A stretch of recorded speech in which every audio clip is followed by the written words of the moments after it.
Indeed, they are next on our schedule. What it mean to be the best? Riding foes, feeling unimpressed. Make me reminisce, throwing bows, bend the corner, set my mind up on the goal. All I know is stay down, bad, I'm the goal. Okay, feel like the best, the great. Now ain't no debate. Yeah. Okay, feel like the best, the great. Now ain't no debate. Yeah. I ain't gotta say much. Know the boy got a touch. Another win for the rush. Another win for the rush. See me once and got a crush. See you twice and that's enough. Get the ring sized up. What's up, everybody? Welcome in to Tell the Truth. The Chiefs have taken what was a must-win contest to stay alive in the AFC West and not converted, to say the least. This is our goals. Whether win or lose, we love This is them. serious. Guys, do you realize that we're about to lose the division for the first time in a decade? Hey, man. Game is the game, man. Got charged to the game. Can't win it every year. I feel like, obviously, I've been on the negative side of some things recently, or really the majority of the season, but I feel like other people are not reacting to the fact that we're just pissing away at a 9-year division winning streak. Hey, man. Yeah, look, nothing I can do about it. I'm not on the field. All the things that happened in the offseason that we said would be issues that are occurring now, we said this in the summer. D-line pass rush not being there.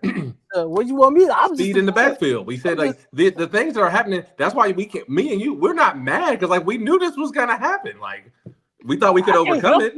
But I mean, like, what you want me to do? Right. If y'all not gonna be serious, I'm not gonna be serious. Like if you don't care, why would I care? Actually, I actually do think that it is worth saying, and I think that this was a week in which the Chiefs are either going to come out of the bye week and show you who they are and what they deserve to be looked at, or they didn't. And we'll get into that a little bit later on. But I don't blame you guys for taking that tack.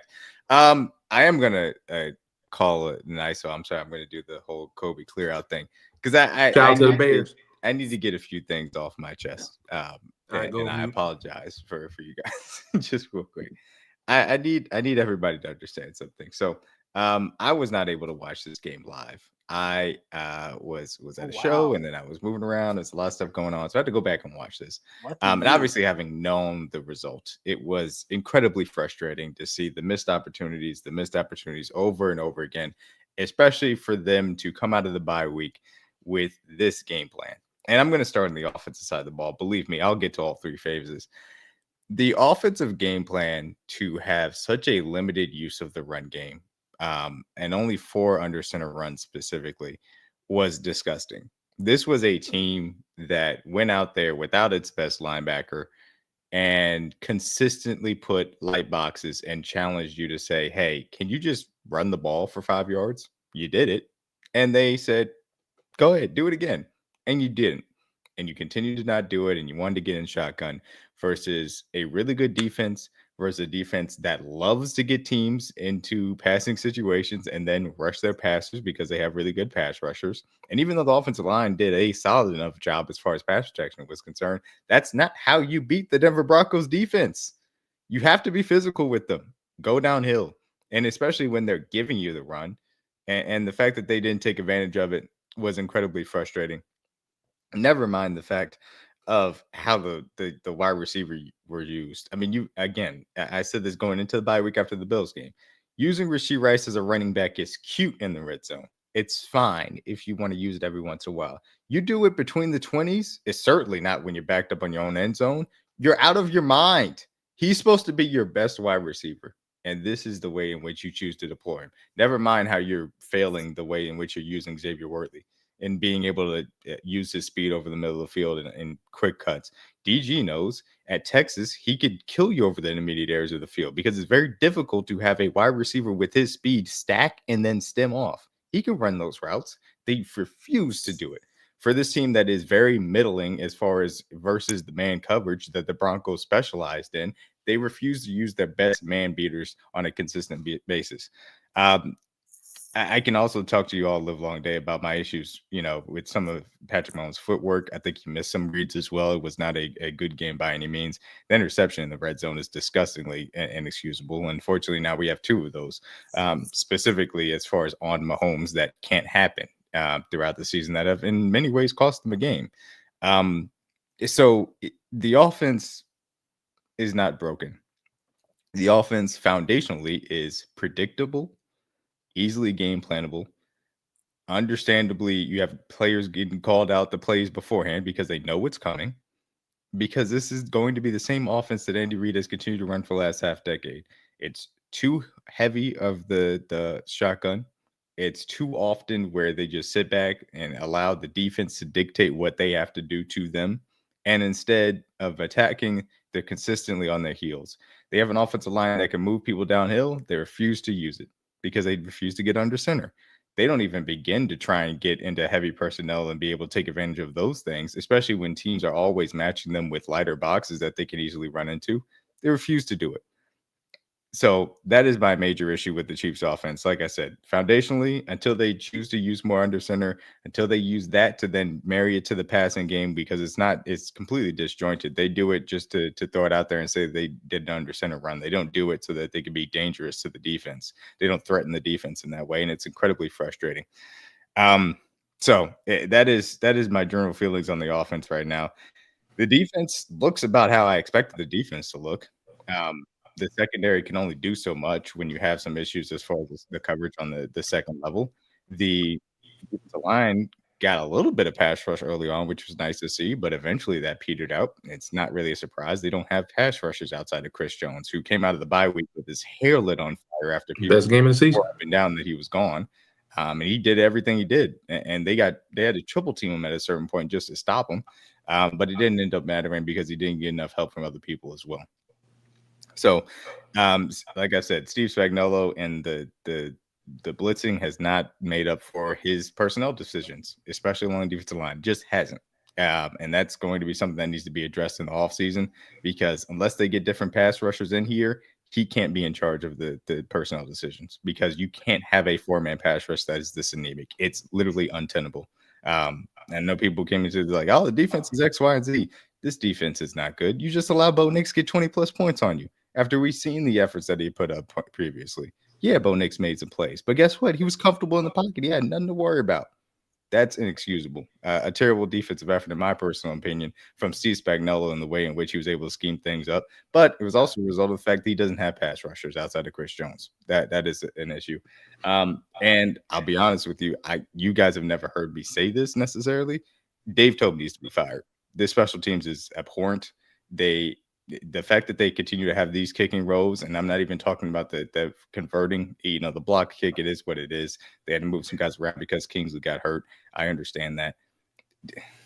You can't kick the ball short and give them at the 40-yard line. This is an offense that you don't need to get extra help from. And that's before you get into all the special teams penalties that are inexcusable. And that's before you get into the fact that every single time that we have some type of return, we're starting out at the 8 or the 10. I like Nico Remigio. He's had big returns before. How are you starting every single possession behind the 8 ball? It's again, inexcusable. This special teams is awful, and it's been awful multiple years now in a row, in my personal opinion. And we have seen far too many penalties come from the special teams unit. To send a message, I would have fired Dave Tope on the way home, to be perfectly honest with you. But that's just my opinion as far as that's concerned. So those are a lot of my frustrations. I think that a lot of these different components have come together. All that being said, I'm not saying that Andy Reid needs to be fired. I don't believe that. But as I've said for the last half decade, there needs to be different voices in the room that come from outside his tree to refresh the offense. Steve Spagnuolo needs to cede some of the defensive line control to Joe Cullen so that we can open up the guys that we scout as far as the defensive line to get some actual pass rushers in here. And to be perfectly honest with you, I think Dave Tope should be gone. So I need to get that off my chest. I appreciate the DG and CJ giving me the space to be able to do that. As I said, I need to expound those. How did you guys feel after this game and kind of realizing or knowing that this was a game that ultimately cost, the Chiefs any manner of control over winning the AFC West? You want me to be honest? I was not surprised. I was not surprised because this team, especially when they lose games like this, they refuse to commit to what they're good at. They refuse to commit to doing the simple things. They refuse to play in a certain manner, championship swagger, as they have put it in these last couple of years. They just refuse to do that sometimes. Don't know why. Don't care why, honestly, because if you continue to keep doing that going forward for this season, your ass is going to be sitting at home on the bench watching everybody else compete for a championship. So if they're going to be unserious, I'm going to be unserious too. This team this year, like, it's crazy because they're top 10 in points per game. They're top 10 in points allowed, and yet they're 5-5. And you look at it and they're tops in DVOA, the tops in FPI. So all the analytics align with this being a very good team. By the way, play calling. It is so frustrating the fact that after last year, this was in some respects an okay team, a middling team, et cetera, for them to now be a good team, and in my opinion, a talented team, and a team on paper that is probably better than last year, because the four-man pass rush wasn't good last year. They couldn't rush anybody. I think they're better at the cornerback position because of Noah Williams. Linebackers are the same. The safeties are generally the same, maybe even slightly better, given the fact that Brian Cook's playing better this year. The offensive line is significantly better because of how Josh Simmons has stepped in again, and we'll talk about him too. The running backs are the same, and the wide receivers are significantly improved. This is a better team than last year. However, they're not making the plays in key moments that really matter. And I think that they're doing a disservice specifically to the offense that has to lead this team because they're not functioning in the right manner in the way that they're setting things up. I'm sorry that I interrupted you, DG. No, you're right, bro. Like it's very simple. It's not like I was saying in a space today, like what the Chiefs have going on right now, it's all fixable. Are they committed to fixing it? Like, are they? And I feel like, you know what the crazy part is? I feel like I'm repeating myself because this is 2023 all over again. You know, that year, and the crazy part about that year is they were far significant worse team than this team is, especially from a talent perspective. You know, that receiving core was bad. Obviously, the defense was a lot better. Defense. Yeah, obviously the defense was a lot better back then. And the thing is, and this is why it's a little bit different. 2023, what the defense provided you was a floor, similar to the team that the 2023 Chiefs, and I'm going to say this specifically is this standpoint. The 2020 Chiefs are the 2025 Broncos, in that every single game, the defense is going to make these things close. And then they say, hey, can you make one or two plays to win the game? And because you had the best quarterback in the world in 2023, that won you a Super Bowl. Bo Nix isn't going to win the Broncos a Super Bowl, but to this point, he is winning regular season games when it matters most because he's been able to make the one or two plays necessary. So that's the difference, because you have to have an elite unit to hang your hat on. And the Chiefs offense is tops in pretty much every metric, but we watch these games and we see why they're not elite. It's because they keep shooting themselves in the foot, and they choose not to do the things that they're really good at. And so it's annoying. Yeah, it's literally just, look, are you going to be committed to fixing the issues, bro? Are you going to be committed to fixing the penalties? Like the amount of penalties in the game, and like, don't get me wrong, the refs were bad in this game, like especially I think really on both sides, like, because I think there were a couple calls. I thought they were like most games. I thought that they were a wash. I think you could have said that they missed calls, gave calls, etc. Right. I don't think they were a factor in that. The result. You kind of can't even hang your hat on that, because most of the penalties that you did have were all self-inflicted. Yeah, you earned them. You know, like Jawan, bro, it's, oh my God, it's what, week 10, week 11 now? Week 11, we're still lining up incorrectly.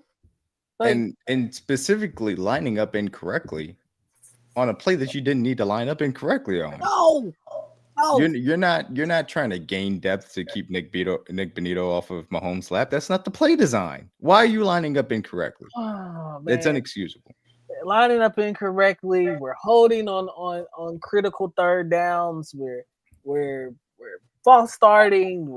Like it's just so many different things that are going on that you're just shooting yourself in the foot. And then it doesn't help when that trickles over to the special teams as well too, and we're getting dumb penalties there. How do you block in the back on the kicking team?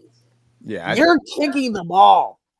and again, we haven't heard a peep out of Kevin Knowles the entirety of the season. To be clear, you haven't heard a peep out of Kevin Knowles to not only block in the back and get that penalty, but then also come down and get your ankles taken by the kick returner because you got put on skates.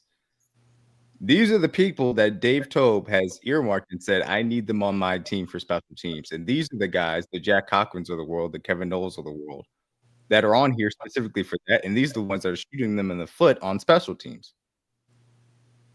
Now, one, you could say, hey, get rid of that guy, which we've said in the past with Jack Cochran. Two, I'm looking at the special team coach. And it's consistent and it's constant and it's unacceptable. And it's been unacceptable for multiple years. CJ, how did you feel at the end of this game? Going into this game, season high for the Chiefs in under center snaps. 3 games included: Detroit, Vegas, and Washington. Over 50% usage of under center. After the Broncos game, these are where the Chiefs ranked in under center snaps. Total under center, we are 29th in the league. Under center passes, we are 25th in the league. Unserious. Under center runs, we are 27th in the league. Serious. So, I say that all to say, Chiefs Kingdom, Andy Reid is trolling. Spagnuolo is an even bigger troll, but I'm going to speak directly to Andy and to Pat, who had a funny conversation today at their press conference. What Pat said was correct, DMac, because me and DMac talked about this in the chat. What he said was politically correct. I just laughed because your answer is irrelevant to me. Because for you to know this team has been more productive from under center, more specifically for your backfield, who is struggling, who gets most of the pain and the judgment when we don't run the ball more. For you to go into this game coming off of a bye week, and to DG's point, to not use your heavy personnel, which we were leading in that category 2 years prior, to not play the 12 personnel as much as we would like them to, and to lean so much in heavy, to lean so much in the gun, to lean so much in the RPO, when you know that's not the best for this team this year, for them to be most successful, is a troll job. Like you said, it's unacceptable. It's laughable at this point. That's why I laughed when Pat said, oh, which one are you more comfortable with, under center or shotgun? He's like, whatever it takes to win. I'm like, that's funny. Because when I looked at the snap count, you had 4 under center runs. So it sounds like you're more comfortable in the gun, which I don't mind that. But again, like I said last week, kind of said this over and over again, you have to do what's uncomfortable to win you football games. And if you're not willing to do that, to DG's point, if you're not going to get upset about it, why should I get upset? Because clearly I don't care. So I'm not going to sit up here and bang my head against a wall. The numbers show you what works. The film shows you what works for this team specifically to be successful, and you refuse not to do it. That's a you problem. That's not a me problem. I'm not sitting up here hating on the team. I'm not sitting up here saying that Andy needs to be fired. I would never even utter those words. Are these coaches making mistakes? Yes. Were there some mistakes made in the offseason from the front office? Yes. We all agree with that. I'm not going to sit up here and lie and say everything's sunshine and rainbows, but I'm also not going to lie, like to DG's point, say everything's worse. So many of the mistakes are very fixable. Is this roster limited in certain areas, to DMac's point? Absolutely. And some of those things we can't address right now. Try to with the deadline, but it is what it is. So to my only ask is, if we truly are committed to finding a way to win, as Pat says, that's his go-to saying, let's find a way to win a football game. And he says whatever it takes to win, he's comfortable with. Then we do the things that are uncomfortable. Because you're not showing me with your actions that you are. You continue to do things that don't help this football team be successful and don't help them win football games. So I don't care how you do it. And the blame pie, we can do the blame game all day. It's on Andy, it's on Pat, it's on Nagy. All 3 of y'all are in the same meeting room, meeting every week multiple times a week. Figure it out. It is not hard. I'm not saying that calling offense is the easiest thing in the world because we know it's not. It's very complex, especially, DMac, when you're playing teams in your division who know you like the back of your hand. Even more so when they have backups in or not. They know what you're going to call because they play you every year, twice a year. So they know what formations, your tendencies, things you like to do. And for Mitch Schwartz, who also broke down a great play, on the first RPO of the game, everybody named Mama knew Pat wasn't going to hand the ball off the ball. And what did he do, DG? Threw the swing pass. Yep. Didn't even look at the run. And when you slowed it down, Kareem probably would have ran for 10, 15 yards easily because the running back on the strong side, DMac, ran out. Didn't even look to fill the hole. The linebacker, he didn't. Yeah, because he knew. Why would he? Because he knows we're not running it. So, Andy, even if you don't like to run the ball out of the gun, I'm fine with that. If you want to be predictable and say, if you're going to get on first down, at least try to be somewhat physical and hand the ball off and get a downhill action. Hell, give me a jet sweep. I don't care if Xavier Worthy's hurt. That's fine. He don't got to be the guy. Let Taekwon do it. Let Nico, somebody that can run any type of fly motion to make the defense respect your offense horizontally. We haven't done that all year. People thought I was laughing when I said, hey, we kind of missed Mecole Hardman. You know how many gimme plays Mecole gave us with those jet sweeps? They were 5 yards, 7 yards, 8 yards. Hell, that San Fran game, he scored 4 times off that play because they're easy plays that you don't have to think about. And that action makes you respect the offense. And you don't have to have the fastest running back in the world to do it. That's my only question with this game plan from Andy and Pat. And I'm not questioning their football sense because I know they're extremely smart guys. I just question how much do you want to win because you know what works and what doesn't work. Being in the gun majority of the time does not help this team win games. It just doesn't. So I'm not trying to say you can't run it at all. I'm just telling you your numbers need to flip. You're 67% in the gun. Flip that. It's not saying you can't run the gun at all. And I hate to even bring this up, but why does it take a quarterback like knock on wood for when Pat went down in 2019 for us to run exclusively under center games? Because when I saw Matt Moore come in here, he ran a lot of under center snaps whenever he started. The Chad Henne drive. Whenever any of the other quarterbacks had to come in, that's what was mainly the calls for those games to make that quarterback more comfortable. Why can't you do that for Pat? Pat, I know you like playing in the gun. That's fine. But how come you or Andy can't go in the room and say, hey, bro, we can't do this right now. It's not helping us win games. Somebody got to be the man to own up to it and say, hey, I'm wrong. And it's okay if I made a mistake. That's okay. But why can't we correct it? We've been saying this for 10 weeks. It's week 11, bro. I'm tired of saying it. If you're not going to fix it, then I'm not going to sit over here and keep ranting on Twitter or our pod. If you don't want to fix it, then I don't know what you want me to do. Because the numbers tell you what you should and shouldn't do on offense, and you refuse not to do it. Against the best defenses in the league, Andy. Like, what are we doing? You think Denver's going to sit here and just line up in nickel and just say, oh, we know they're not going to run the ball? You know how disrespectful that is? To know you have all these weapons and they know you're not going to run the ball. You know how crazy that sounds? A backup linebacker, their CB2 is out there. They're like, yeah, we're not worried. They're literally telling the world you're not going to run the ball, and we don't care. Even if you do it, you're not going to stick with it. You know how bad of a coaching role that is? That is the definition of being an inept coach, in my opinion. That's the definition of laziness. It's the definition of trying to lose a game, not win a game, Pat. Because if a team is telling me you're not going to do something and you refuse not to do it, who's making adjustments at halftime? I'm serious. You have quality control guys. You have engineer guys. You have guys who watch the film. What are we doing at halftime? What are we looking at? Y'all watch the same games I'm watching. I'm not telling you got to live in under center the whole game. I'm just saying you need to start your drives in it to at least give a defense somewhat respect. You came out the game in the gun. Everybody, mama knew you weren't going to hand the ball off. There's a game plan out there on you, bro. If you're not going to adjust it, like DG said, you're going to be sitting at home.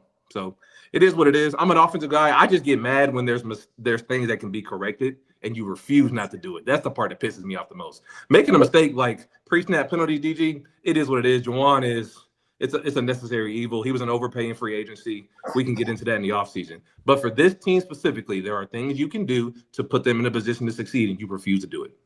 That's all I got to say.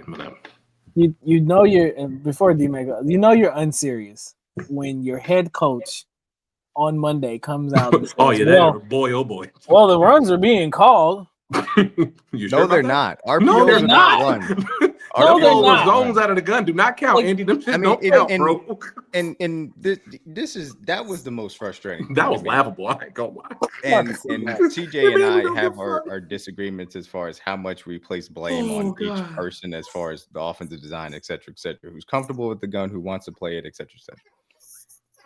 For Andy Reid to sit up there, and I never thought that I'd hear this type of answer from him. For him to sit up there and essentially deflect the blame to Patrick Mahomes for not handing the ball off, what? when that is very clearly not the issue with the offense right now, was incredibly frustrating. I was surprised legitimately that Andy Reid gave that poor an answer and that deflective of blame an answer.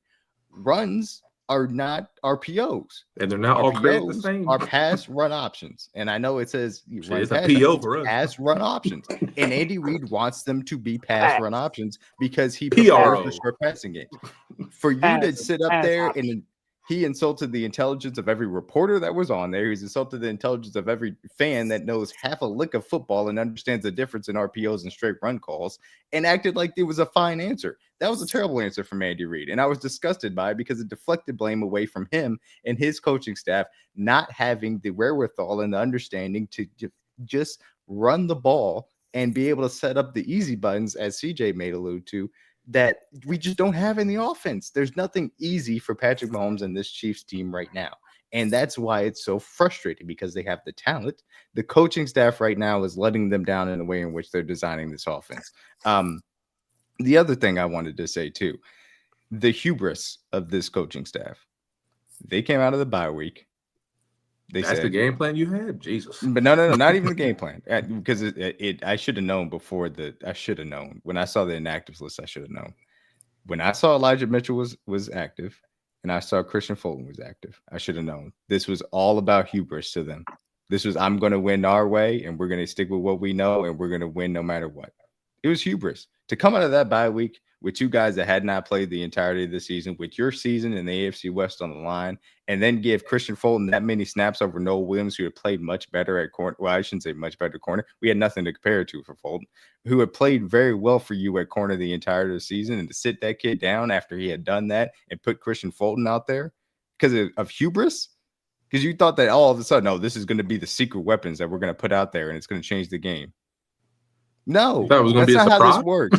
You're not some incredible sleight of hand that you're going to off the trick. No, that's not what football is. Football is about being out there and going out there and dominating, not because you were able to trick the other team. You think you think Troy Franklin was over there like, oh my God, Christian Fulton's playing. Like he had never seen Christian Fulton before. You saw him last year in the division. And so that was the other frustrating part about it. Not only did you come out with a terrible game plan, but you came out with a whole lot of pride and hubris, thinking that you were just going to walk in there, do the same stuff that you always do, and get a win. No. And the crazy part is you needed to change things, and you didn't learn anything from that Bills loss. And that was that should have been your wake up call. And now it's too late. You lost the AFC West. Amongst all that, the funny part is this terrible game plan and play calling, which was abysmal. They still had a chance to win the game with 4 minutes left with a 2-point lead in the possession of the ball. They did all of these things wrong. The penalty DG, the offsetting penalties from the offensive line in the first half, DMac, the terrible play calling for Spags and not being aggressive in the blitz. You still had a chance with the lead and the ball in your hands to go ice the game, or on 3rd and 15 to get off the field. In both of those situations, that 3rd and 2 to Brashard and that 3rd and 15 he converted to Cortland Sutton. Those are the two biggest plays of the game. They failed miserably in both of them. They could have blitzed on that 3rd and 15. Brashard Smith was open for like a day and a half, and Pat didn't even look at him. He patted the ball. I don't know what he was waiting for. He cleared the linebacker. The safety had to go over the top. He was wide open. I don't know what he was looking at. The 3rd and 15, you decide to drop 8 in rush 3 in a moment where we ain't getting no pressure. That should have easily been a blitz situation and make Bo Nix get rid of the football or make a dime throw, which he really hadn't did that much unless he was doing it with dropping 7 or 8 in coverage. Two situations where Andy Reid and Steve Spagnuolo dropped the ball. Those are the two biggest mistakes in the game for me. We will get to all that. We will get to those plays and other ones, in my opinion, that were key ones of the game in a bit here. The other thing that was really, well, not the other thing, but to piggyback off that point, we're past that. We're past the, hey, if you do X, Y, and Z and this is a close game, then you'll get them next time. We're past that point. We were past that point about 3 losses ago. Chargers game, you come out, okay, look, Xavier Worthy gets hurt. Bad game all around. Is what it is. Close game in Brazil, circumstances, et cetera, et cetera. Okay, come back next week. Next week, don't have Xavier Worthy against the Eagles. Travis Kelce drops the ball, interception for the win. And the next week. Really, that Jags game, and looking back on it now, that's the game. You're dominating them the entirety of the game. And it's like, oh, but you had that one interception, and then Trevor Lawrence has the amazing drive. We're past the point. We were past that point after the Bills lost easily, and they didn't learn anything coming out of the bye week. It was disgusting. Yeah, I mean, we'll get into this. I just think that they're doing both their wide receivers a disservice. They're using Rice like They wouldn't even Deebo throw him the Samuel ball. when he's not Deebo Samuel. I don't know why you're reducing him to being Deebo Samuel, and they're not doing anything to feature the ways that they should for Xavier Worthy. So let's go to the plays that lost the West specifically. We're going to start on the offensive side of the ball, and this is early in the game. This is, I think it was a 3rd and 1, I believe, in the second quarter. And this is after the Broncos had punted the ball back and the Chiefs had tied it up at 6-6. Oh my Jesus! Before you even start, DG, tell me how deep the linebackers are off the ball. Probably 5-6 yards. 7 yards. And how far is Brashard Smith from the first down? This is like what, 2nd and or 3rd and you said 3rd and 1. 3rd and 1. So you need 1 yard. The linebackers are 6 to 7 yards off the ball, and you're putting your running back 3. All right, go ahead, D-Man. Orbit motion with third and because we're not trying to be aggressive. Hey, DG and CJ. Oh my! If I asked you right now, who's the best short yardage back in football? Kareem Hunt. Why the fuck is Kareem Hunt not on the field on 3rd and 1? And why aren't you under? What are you? The world knows what you're about to do right here. Everybody named Mama knows what you're about to call right here, and you put in Brashard on 3rd and 1. Really? All right, bro. Can I? Right. And not only. Bro. Yeah, go ahead, DG. All right, bro. Because I'm probably gonna get off topic here, but there's 2 things that pisses me off about this play. One, the play would have worked, right? It's actually, in reality, it probably is not the right play to call on 3rd and 1 because you got, like you said, you got one of the best short yardage backs in the game or whatever. You can just put him on the field and just have him pick up a yard. But the play would have worked if your all-world quarterback just does the simple thing. Simple. It's real simple. Orbit motion. Where is she? Okay, we want to be creative and use Rashee Rice in this Deebo Samuel kind of role. Yada yada yada. Cool. You get an orbit motion, right? You got leverage to the flat. It's there. It's right there. It's literally right there in front of your eyes. And what do? We hold on to the ball. Take another sack. Then on top of that, you don't take the flat, right? Now look at where Rashee is. He cut through that bit to Noah or Rashee. Both of them wide open. How many times? Even after the pump here, how pump many again. times Still didn't throw have it. we seen Patrick Mahomes do a little flip out here, push pass to get a yard or 2 or whatever? Like, bro, he did the right thing. You pump to get the defender off the ground. I hate to, and I understand DG's frustration. I think that the frustrations are valid. He jumps. Then my issue is this. Or you could have. My issue is this on 2 fronts. One, because you don't have the best short yardage, back in football on the field, there's absolutely zero reason. And even though the fake doesn't go to the running back, technically, there's absolutely zero reason for Jonathan Cooper on the edge here. Or is that Cooper? Or is that it's not Cooper. Yeah, Cooper 0. That's not Nick. Nick's out on this play. Yeah, Nick's not on this play. Cooper's there's no reason for the defensive end to crash down and respect the run action. There's none, zero whatsoever. Because they know you throwing it. Exactly. So the Brashard Smith leak out gets cut off by the defensive end.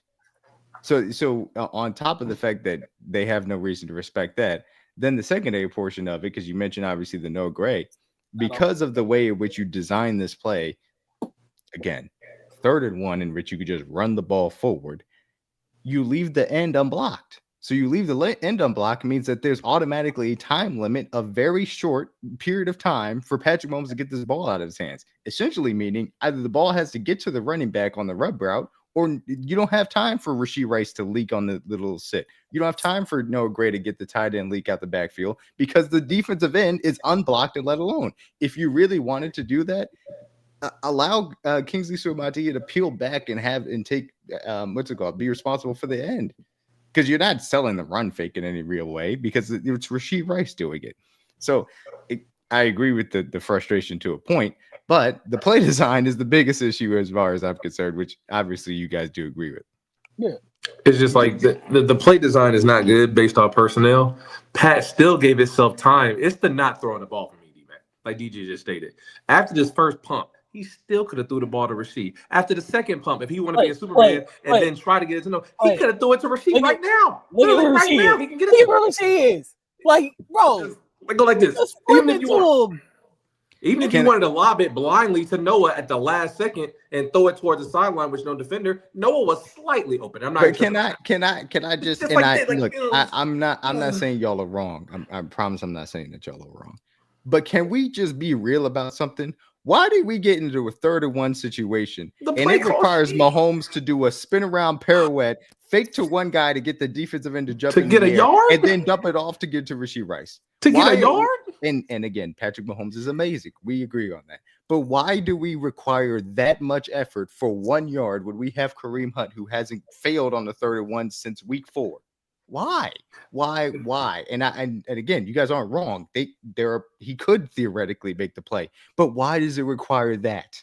Why are you asking him to do that much for 3rd and 1? You should not. I stated it in my monologue, bro. I think Andy be trolling. I don't get this. Like, this makes no sense to me. And on your own end of the field, this is one of the first drive of the game. This is what you call? In your first 20 to 25 plays you have scripted, this was on the call sheet? Really? All right. Like I said, DG, if Andy's trolling and he don't care, why should I get upset? Look at Noah. Because look at Noah. Look at Noah, bro.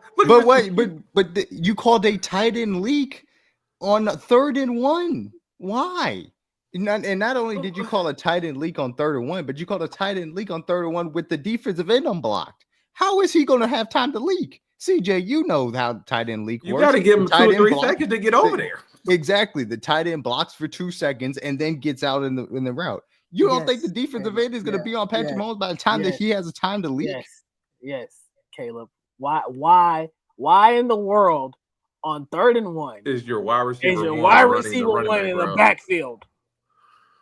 I don't mind you, like Caleb. I get the creativity, like DMac said earlier. If you're trying to do that on 1st, 2nd down, red zone, whatever, to get speed in the backfield, even though you have Rashard Smith, which is stupid, but not in this scenario when it's 3rd and 1. If it's like if it's like 2nd and 5, 1st and 10, you want to get some speed in all 5 areas, all 3 receivers, your tight end and your running back. So you put Rasheed back there. I get the concept, but that's a terrible timing point to DMac's decision. You don't do that on 3rd and 1. This is not the time to get cute. And we've all seen this from Andy. So if you're getting cute this is the first drive of the game, and this is what you're chosen to do this, really?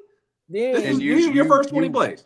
All right. You wonder why this team struggles versus man coverage because their wide receiver 1 is in the backfield. You're not putting any pressure on these DBs, bro. And you know they ain't got PS2 out there. And this is what you decided to do? Really?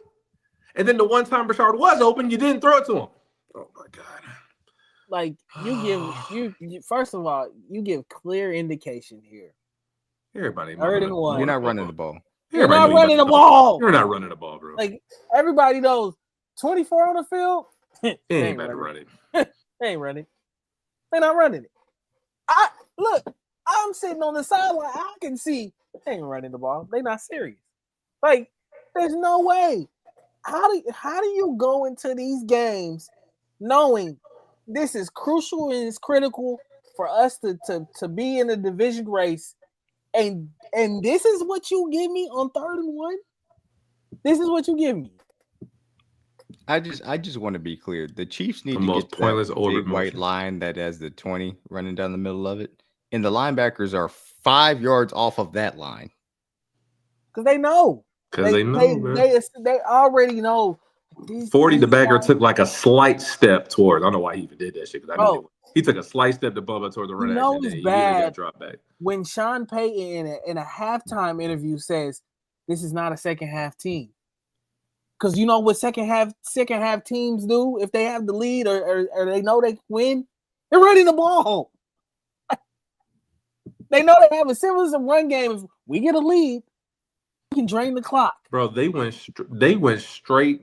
Nick, who was that? Is that Jihad? Or not Jihad? I mean, Jedi. No, he's 23. No, I'm saying he's not. You talking about 22 or Jade 29? Yeah, Jade's 23, right? Not 22. Yeah, No, Okay, that's Jones, the safety. Yeah, that's what I thought, Jones. Yeah, you know they didn't respect you on 31. Look how many DBs they got in the middle of the field, and they know for a fact you're not even just how many DBs. They've got 3 down linemen and 2 linebackers, or 3 linebackers technically. They're in a 3-3 on 31. 3-3-5. They don't respect you at all. At all. One backer on the field. That's what I'm saying, bro. Bit. They literally have two safeties and a corner in the middle of the field. They're like, yeah, you're not running the ball for this yard. We know you're not.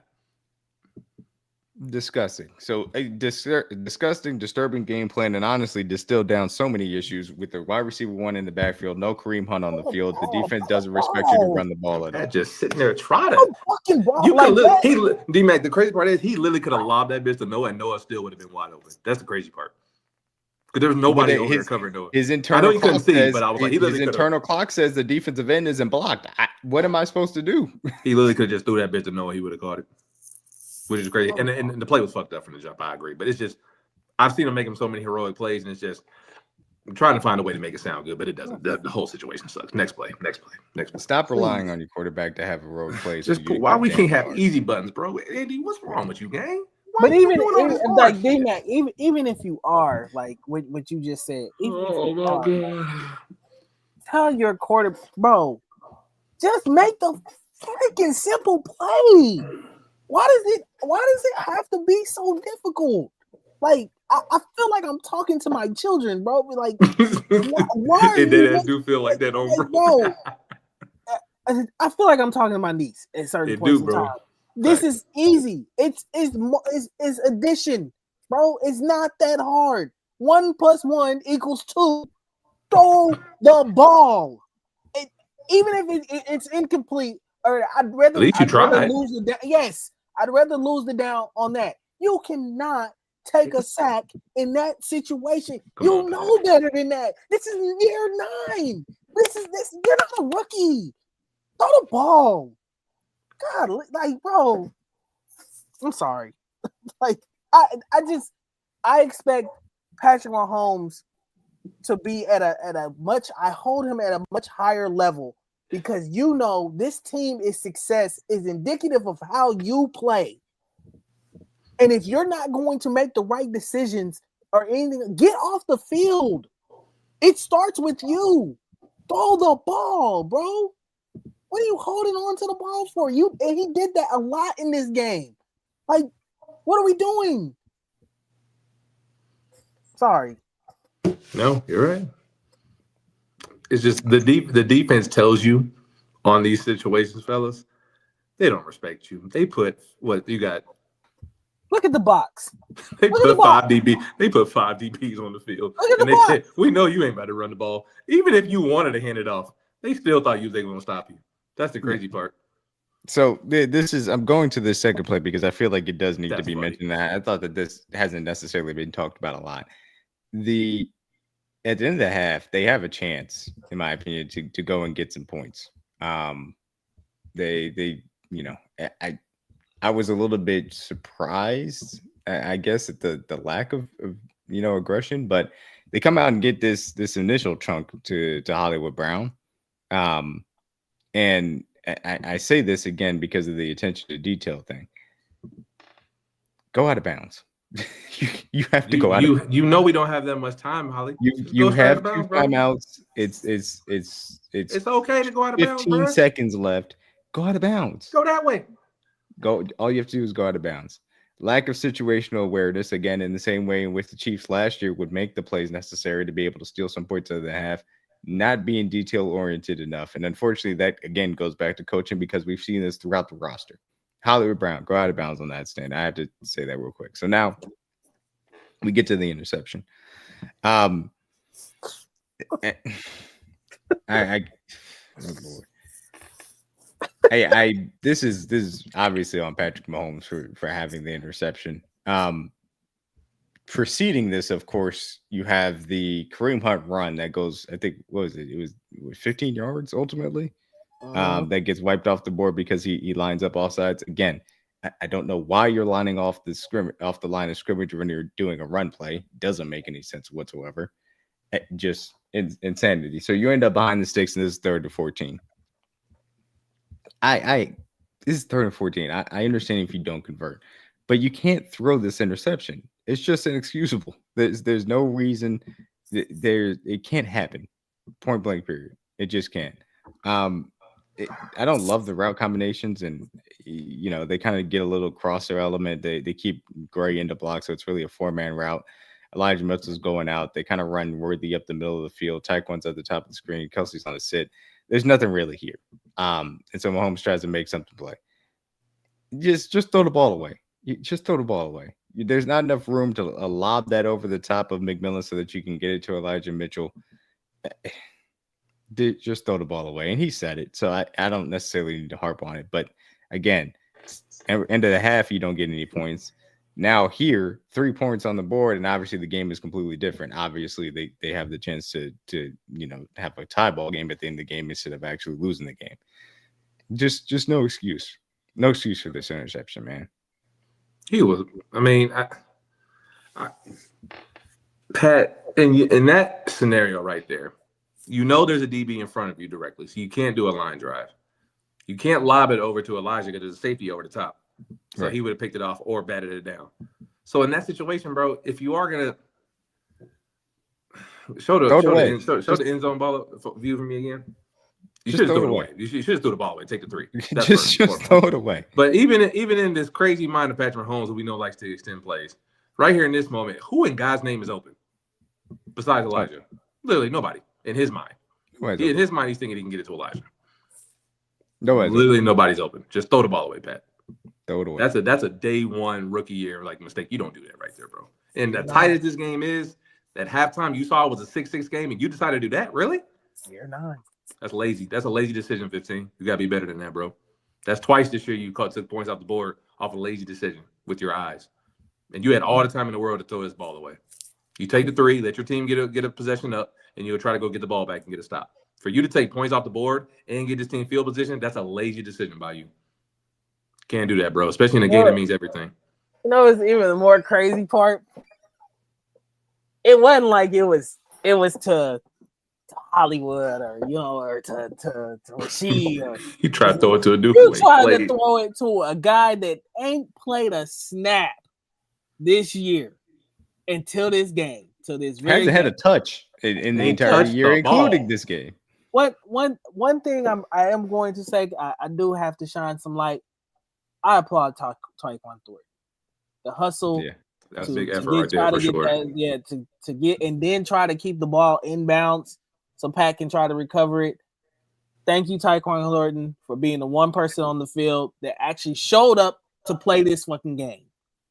Because the rest of these dudes, I don't know what planet they were on.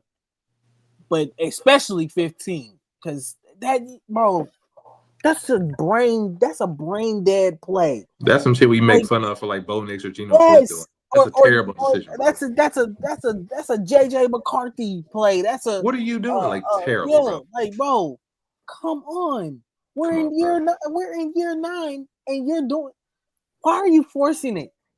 If we have to take the 3, we take the 3. It is what it is. It's cool. It's the beginning of the second half. That's fine. You got something on the board and you killed the clock. Congratulations. Go play defense. I've got 5 guys in this game that I don't really have, or 6 guys. I've got 6 guys that I don't have anything bad to say about. It's the left side of the offensive line up until Juwan Taylor. All 4 of those guys, in my opinion, played well. And Kingsley obviously got hurt. I won't say anything bad about Kingsley. Like you said, Tyquan Thornton, especially for the hustle in that play game on offense for the Chiefs. And then Chris Jones, who came out of the bye week and put his money where his mouth was. And came out there and tried to wreck the game on a consistent basis. So that's the only thing I had to say real quick on that. So let's go ahead and get to the last one here. So Jesus Christ, this is awful. This is the Brashard Smith misconversion. So, oh man, again, this is 3rd and 2. DG and CJ, who's the best 30 short yardage running back in the National Football League. Hey, He's bro, on the sideline. Try to repeat He's myself. on the sideline right now. So Kareem Hunt's not in the game. Kareem Hunt's not in the game.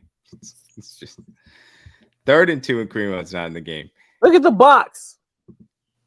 Thank you for Look that. at the box. Like look at the box. They giving you so many. I'll bring it back because just to be fair, before the running back motion's out, again 3rd and 2, so they got to get to the 21. Those linebackers are 4 yards off of where they got to get to. They got 5 DBs out there. They're not even attempting, and I'll go to the end zone for you. They're not even attempting to put somebody in the A gap. They know you're not about to. You have each A gap and the right B gap to do whatever you wanted to. That's how little they respect you as far as the ground game is concerned. They don't care. They know you're not going to do anything on the ground. Disgusting. They end up running a little bit of a kind of interference. Juju is going to come on the crosser where she's going to run a pseudo slant where they're just going to run a clear out route. Rashard's going to run the dig. Oh my God. He had 2 pumps to throw that bitch to Bashard and just sat there and then threw it in the ground. 1, 2. Now you want to throw it. It's too late. He's got to swing He's open now. I had this conversation with Harms too. In my opinion, because you see the leverage of 40, swing it out immediately. And let Rasheed handle his business. And if you don't necessarily like that, then he's like, all right, well, I got to see the corners. I got to see the corners get out of here, and this guy's sitting. So then, hey, Broussard, just wait near the first down marker. In my opinion, I don't necessarily like the play design. No, I hate the play call, but he was still open. I think Rashard Smith also should have sat down, but he's a rookie. Those are rookie type of mistakes, especially rookie 7th rounders from that perspective. And Mahomes could have got the ball out immediately to be able to give him a chance to be able to make that happen. So, comedy of errors as far as this entire play is concerned. Shouldn't have been the play design. Mahomes late on the throw, and Rashard Smith doesn't sit down. And with a 3-point lead, you had a chance to obviously have the series continue. Never mind if you just ran the ball with Kareem Hunt twice. But, that's just a totally different thing. So I thought that those were the most frustrating Chiefs offensive plays. We got to go ahead and go to the defense side of the ball and talk about that aspect of it too. Because the Broncos were able to make some plays in this game. For an offense that continued to be anemic, and it was frustrating to watch, to say the least. So this first one is a 3rd and 8. And this is into the 3rd quarter as well. They drop out, bring the blitz from the side, Trent McDuffie coming on it, and you automatically see where the ball is about to be going to, because at the top of your screen, Christian Fulton, who has not played a snap up until this point, is coming off the bye week, completely whiffs on the jam. Try to do a jump jam. We had so many times we watched on tape in which Noah Williams was able to jam people at the line of scrimmage and be able to force them to the boundary and make these throws difficult. Fulton completely whiffs on it. Bo Nix hits him down the field. And that's all. That's all they needed to get that spark on what ended up being a touchdown drive. As they finished that off, man. Like I said, just hubris to go out there and put Christian Fulton on the field instead of Noah Williams. Just incredibly frustrating. Just disgusting. This was something that I talked about in my keys, and this was 3rd and 2 on that same drive as well.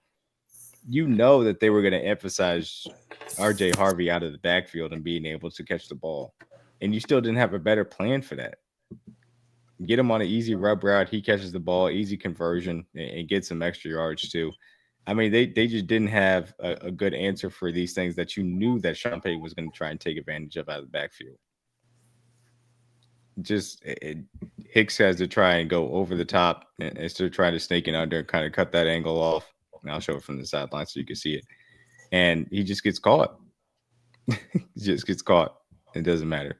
That's a conversion, obviously, that they end up scoring on that touchdown drive as well. And then this is the one that obviously most people are going to talk about, which is 3rd and 15.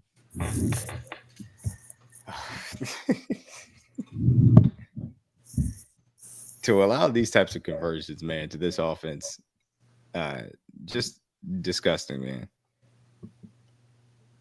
3rd and 15, this shouldn't happen, man. And especially the fact that just look the time he has in the pocket. 3-man rush, Karlaftis doing nothing. Chris Jones is effectively triple team. McGlinchey's locking up Arminio at the top. And he's got all the time in the world just to wait, see if anybody uncovers. And, Cortland Sutton shakes off Jalen Watson in the middle of the field, comes back, Bo Nix hits him. 3rd and 15 conversion. Look at this. They got 3 guys on 95. 3 guys.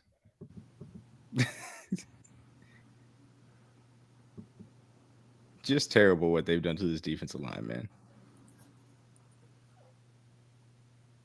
So that's the 3rd and 15. This is a 3rd and 5. And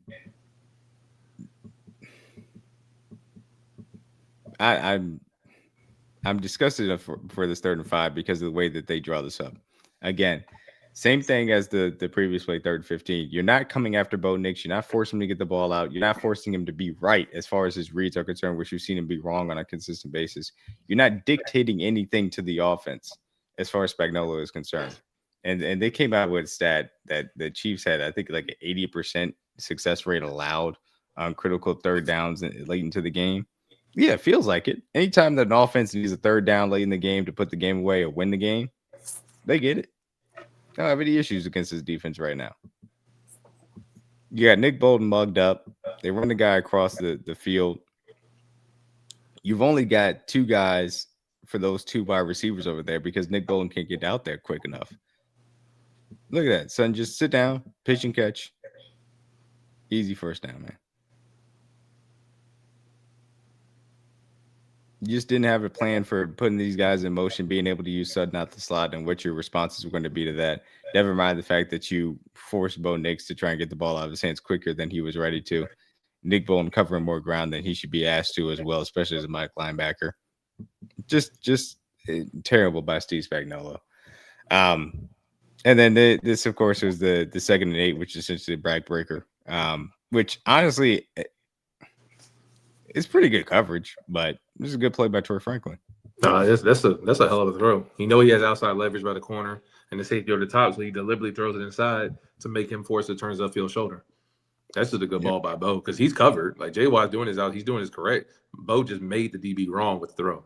So that's a big boy throw by Bo. He shouldn't even be in that position. Obviously, we should have been off the field by now, but you give him that thing. And again, to DMac's point, there's no pressure, so he felt comfortable enough. Hey, I can make an adjustment. I'll throw an inside fade of a corner so he has a turned up field. Release it, disengages from Jalen Watson to make a catch. Beautiful pocket. No pressure whatsoever. 3rd and 15, man. Third and 15. And we decide, look, we're going to get there with our front four. We're going to win. George and Charles Omeni, who haven't won all year, they're going to win. Watch this. Watch. Spags on there like, watch me cook. Watch this. Like, bro, how do we get to this point where we start realizing that, you know what, we ain't got to do that much. We don't got to be serious. We can slow walk our way through these games because we know the Broncos, the Chargers, and the Raiders are going to do something. They're going to mess up somehow, some way. Because that's what you've been living on for these pretty much this last decade. These teams normally do something where they just mess up. They ain't doing that no more. They know. Chris Jones said it in the presser like they knew what we were in.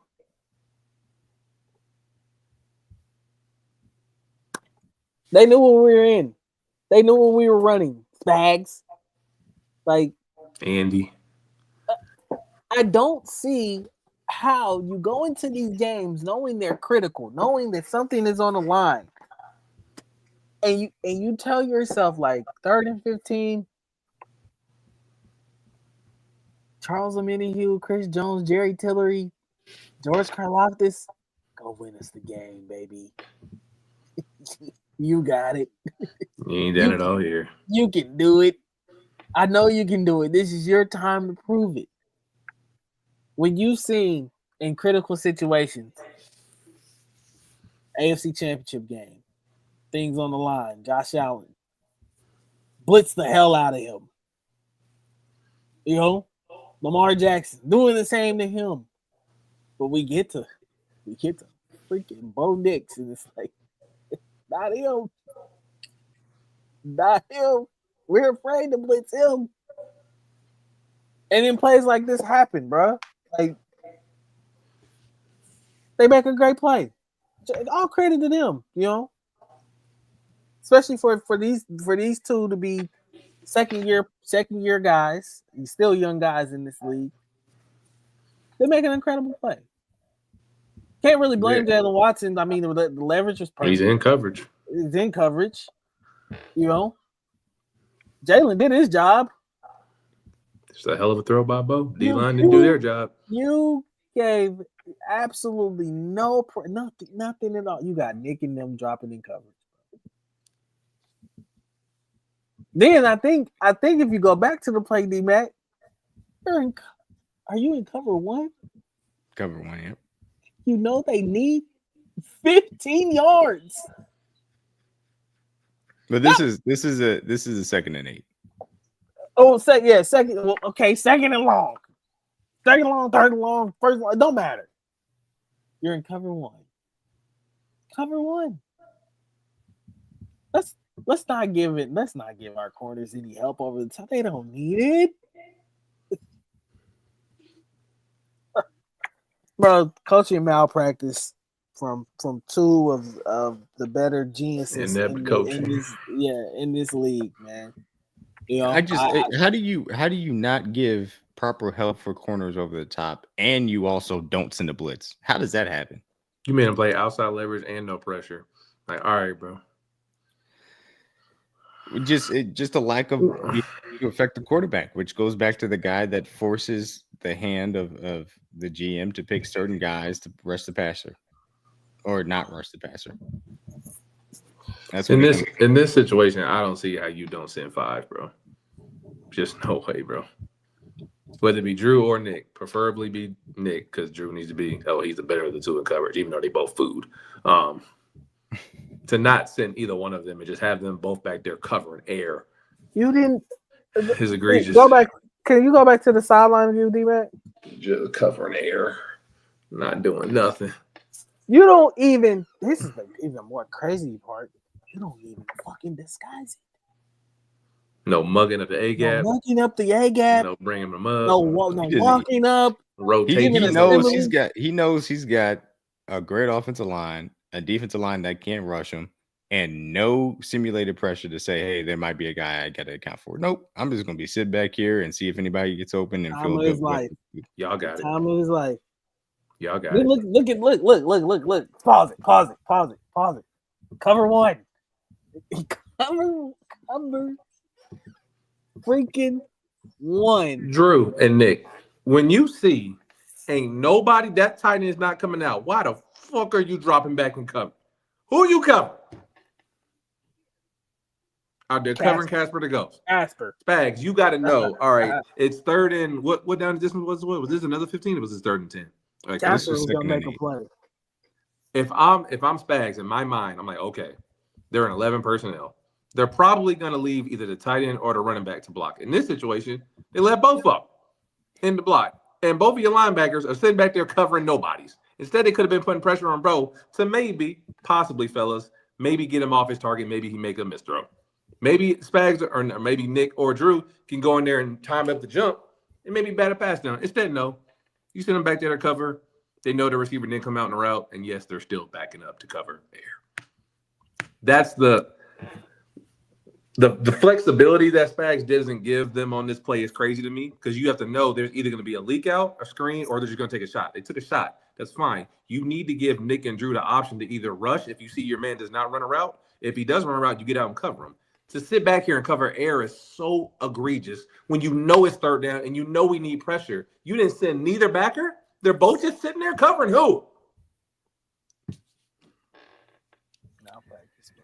It's frustrating. Evan Ingram is not on the field, DMac. Malpractice. Cortland Sutton is on the backside on your best corner, DG. Why the hell do you got Drew and Nick covering nobody? I love RJ Harvey, but he wasn't the design play for this. And even if he is, you can rally and tackle and get to him. You let your linebackers drop in coverage to cover who? Instead, they could have been blitzing. Maybe the job tougher on Bo. Instead, he had time to throw, do whatever he needs to do. Made a hell of a throw, and all credit to Bo. Like I said, this is great cover by Jalen Watson. He's outside leverage, and we got safety over the top. Don't get beat toward the sideline. Bo deliberately throws this on his inside shoulder because he doesn't have help there. It's a hell of a throw. Disgusting. I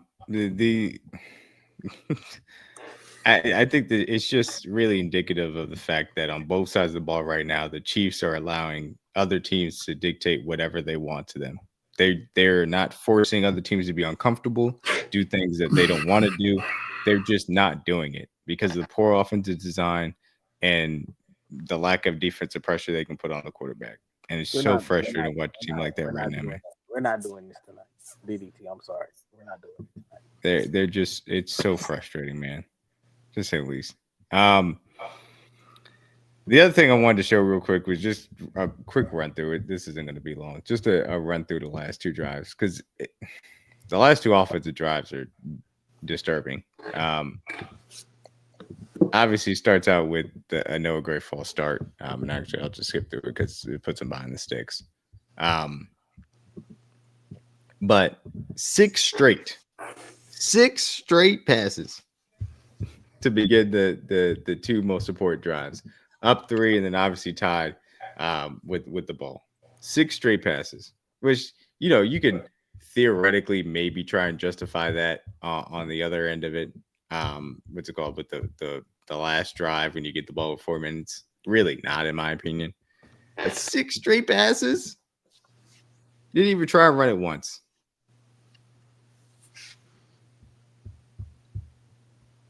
And they know you're not going to run it. They didn't use a second linebacker all freaking day because they knew you're not going to run that bit. Instead, you want them to overreact to a screen pass when they know you're not going to run the ball. Okay. Sure. We're acting like they have any reason. Screen pass to Kareem Hunt, of all people. Of all people. Of all people. After he had been running for 5 yards of carry the entirety of the day.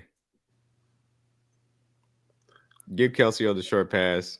Shout out to Kelce. He showed up. I don't know what the hell all y'all was doing.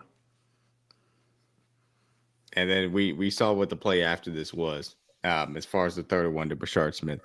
Which again, hey, third and short. Maybe you decide to run the ball with Kareem Hunt. Maybe. No. Okay. Brashard Smith the wheel route instead is the design. And obviously this goes out of bounds. So that's your first chance to be able to put the game away up 3. And then you get to the tie game end of drive situation. 4 minutes, so you can run the ball if you so choose. They come out, nickel once again. They're not respecting the run at all. You can go ahead and get a nice little drive started to Kareem Hunt if you so choose. Now we're going to do double motion with Rice, have him on a slide route. Hollywood coming open on that. Throw the ball underneath the Kelce, gets broken up. And Hollywood's wide open. These are the plays in which the Chiefs of previous years used to make those plays, and they're not making them. And that's the difference in winning and losing. Pat turns it back to the defense. They give you a lane with the sail route by Hollywood. Wide open for an explosive. Could have put you in position to get another score. But nope.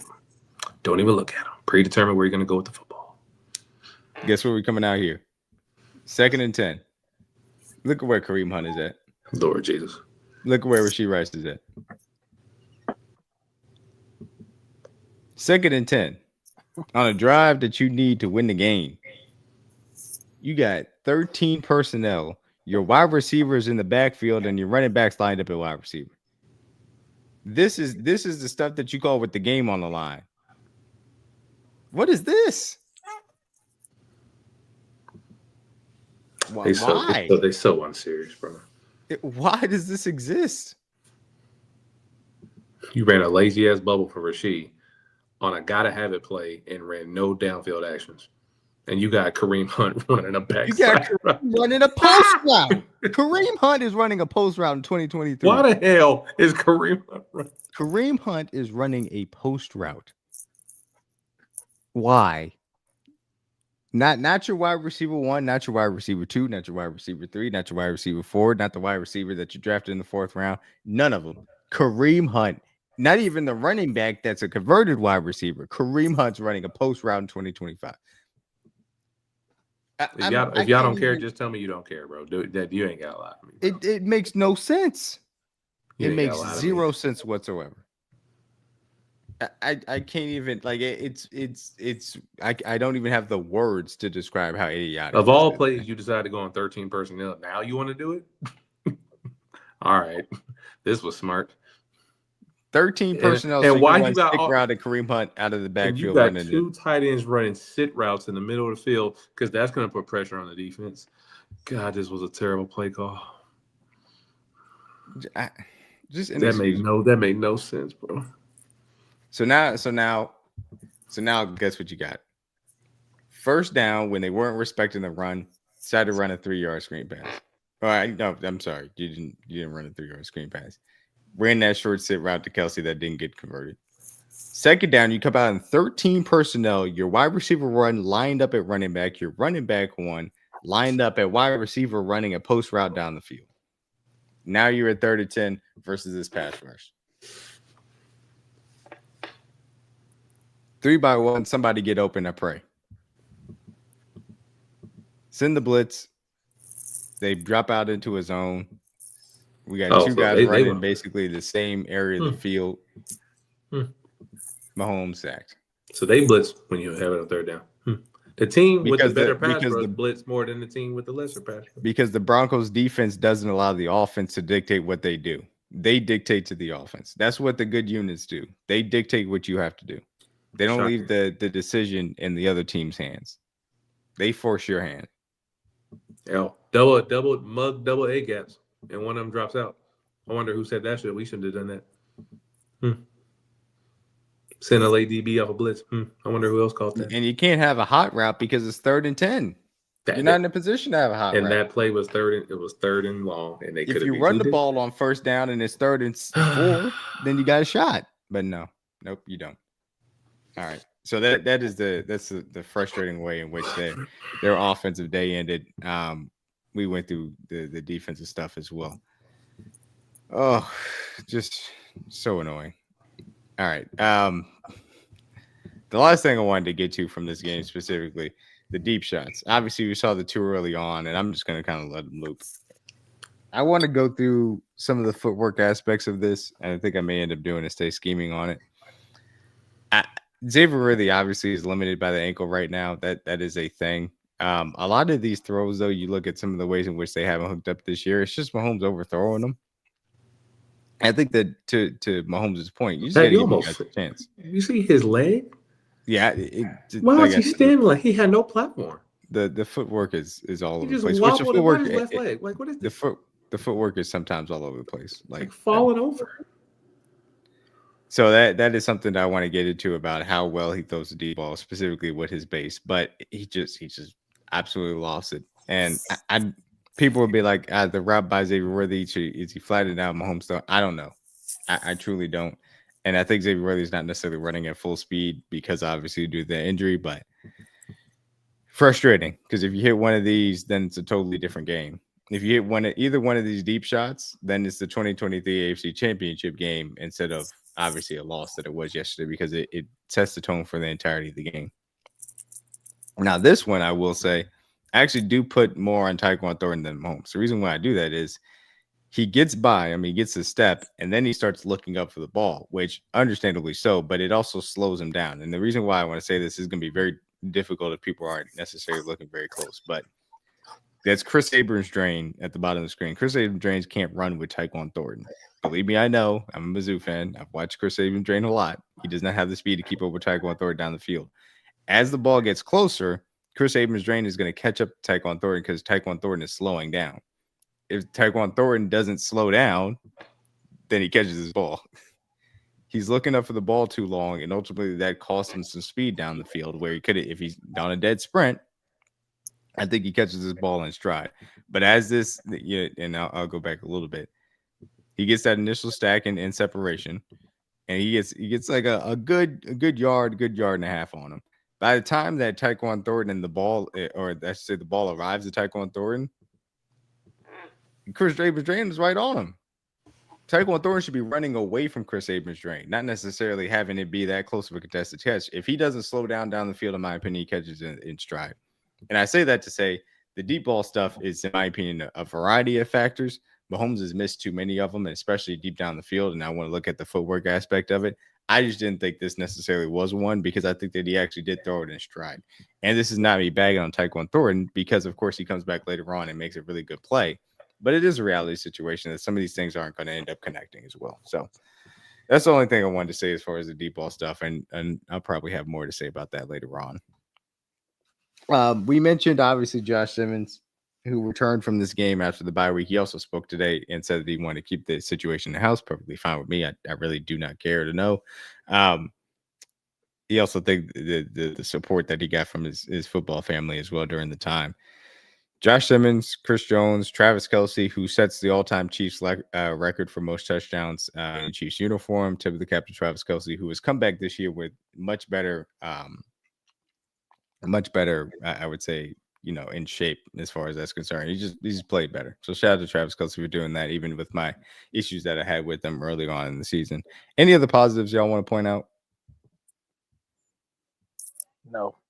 No, I didn't think so. As far as the news is concerned, Isaiah Pacheco returned to practice this week. We'll see ultimately how that goes. Kingsley Suamataia did miss practice on Wednesday. Not the end of the world as far as the concussion protocol is concerned. You'd like to see limited, but we'll see. Really, he has to be limited and do some type of work tomorrow. If not, then he's not going to play on Sunday. That's just how the concussion protocol goes. And what was it? There was who else? And then Xavier Worthy also missed practice due to an ankle injury, and so we'll see. And we'll watch that throughout the week as well. So all that being said, the AFC West appears to be lost. The question I got for you guys before we go ahead and flip it to look at the Indianapolis Colts, if you had to say right now the Chiefs are Super Bowl contender, yes or no, what is your answer? No. I didn't play like this. Yeah, I agree. Can't say they're contender when they play like this. We were too far into this to project things forward. They should have came out of the bye with a better effort. They're not a contender. So I'm glad we agree on that. So let's go ahead and talk about this Week 12 game that, has massive playoff implications. The Chiefs are looking at a lot of leverage. If they lose this game, it's about 38% shot to make the playoffs. If they win this game, it goes up to 60%. Colts have obviously been playing very well. They went into the bye week last week. Wait, whatever. Sorry. Hold on. Chuck is.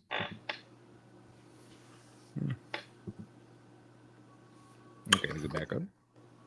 No, I'm sorry. Give me 1 second. Psych. Colts went into the bye week, beat the Falcons in overtime over in London, obviously. Colts have been playing extremely well, obviously, throughout the entirety. Okay, we're back on. Throughout the entirety of the season. Jonathan Taylor has been awesome in MVP talks as well.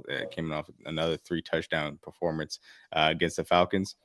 Daniel Jones has been playing good football.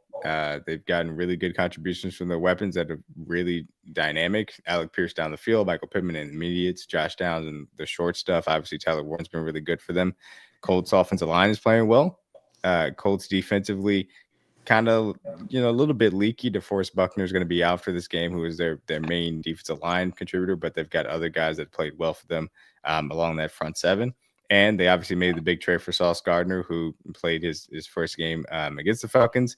And they also activated an old friend, Travaris Ward, at his practice window. It seems like he's on track to play his first game for the Colts as well.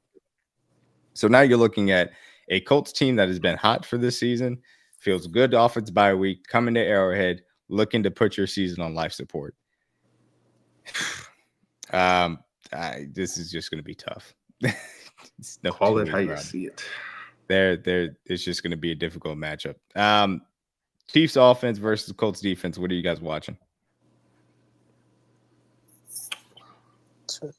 You get the hell out of your own way. Stop being hard-headed, bro. You get uncomfortable being uncomfortable. I'm just going to say I don't got much to say about this game just because you can win this game. You just got to get the hell out of your own way. You got to stop the self-inflicted stuff. It's real simple, bro. And I'm not saying I'm not no shape or form am I gonna sit here and say that the Colts aren't a good team or that they can't beat you or anything like that. You can beat them if you get the hell out of your own way and execute it the way you know how to execute. I don't have to put there's no matchups. There's no you gotta get the ball. You know what to do. You know what to do. Do it. Stop being stubborn. Like it's real simple, plain, cut and dry. Go out there and execute. Be the championship level team that we know you can be. And I keep saying it. If not, you're gonna be sitting at home. Lose this game if you want to. At the crib too. Be 5-6. Trust me. It's not gonna look pretty. And honestly, I don't care what I don't care the amount of trolling, what people say about you. You lose this game, you do suck. You're terrible. You're a horrible team. Sorry. It's a must win. It is what it is. Matchups really don't matter this week, fellas. Just saying the same thing for the last month. If you don't want to look in the mirror and be honest with yourself, giving cookie cutter answers, talking about the runs are called, I'll do whatever it takes to win. I laugh at that because your actions speak louder than your words. I really don't care what you got to say to impress her. I think it's funny, but I really don't care. If you're not going to go out there and make the adjustments, all of this is for nothing. You got to put up or shut up on Sunday, man. You got a game at home at noon. Season's on the line in front of your home fans. Should be clear weather. I don't think there's going to be any rain. Should be a 60-plus degree day. Who's going to show up? Are you going to go out there and get embarrassed in front of your own fans? I would hope not. I don't think that's the way I want to see this first half of the Mahomes era end as far as the run end like this. So if you're going to go out, please have some pride. So have some heart. Go out there and do the things you're supposed to do. See if you can win a football game. This game is very winnable. Like DG said, I do agree with that. It's not impossible. It's not likely, and the Colts should be favored. Chiefs should not be favored, not the way they've been playing. So the Colts definitely deserve the right to be the favorite. They're a better team right now. They're playing better. So I have no reason in my mind didn't talk anyone off of picking the Colts, but just talking strictly to the Chiefs. If you're going to try to play hard, at least have some pride this week. Andy, Pat, do something different. Don't go out there with the same game plan. That's all I ask. If you go out there with the same game plan and lose, that lets me know you just truly don't care about this season. You're punting on the season, get a better draft pick, and we'll see if we can retool in the offseason. But if you truly do care and you have the heart of a champion that I know you do have, you'll go out there and make the proper adjustments and give yourself a chance to win this football game. Doesn't guarantee you anything. All I ask is that you put yourself in a position to win the game. That's all I ask for, matchup or not. That's all I got on this one. Y'all want to give an X factor? I don't really care, honestly, bro. That's fair. I'll be honest with you guys because I know they're just going to say win the game as far as game pick. I think the Colts win. I think they win by double digits. I have no reason to believe that they can compete with the Colts right now. Sorry. They're not going to get pressure on Daniel Jones. I don't think that they'll be able to stop Jonathan Taylor. We saw what happened against James Cook, and I told you guys leading into that game that 100-yard rusher stat does not matter. They're going to be able to run the ball, and they did. I expect them to be able to run it again. I think they're going to control the game. I can't believe in this offense taking advantage of anything on the defensive Colts. And in my opinion, they do have holes, but I can't believe in this offense being serious because they should have been serious last week when the AFC West was on the line. So I think the Colts are going to win this game by double digits. Now, silver lining, I don't think that's the end of the season. Others may disagree with that. I think they could still run the table, but that's a think. It's just going to be incredibly difficult too, and you're going to need help to do it. But that's just the way I feel about it. Before we get out of here, who you guys, other than obviously the Chiefs and Broncos stuff, Week 11 winners and losers? Bears 7-3 leading the North. Winners and losers. I'd probably have to say Losers are definitely the Steelers. Yeah, the Rams. Rams would be one. Sure. Who else? Who's got a good?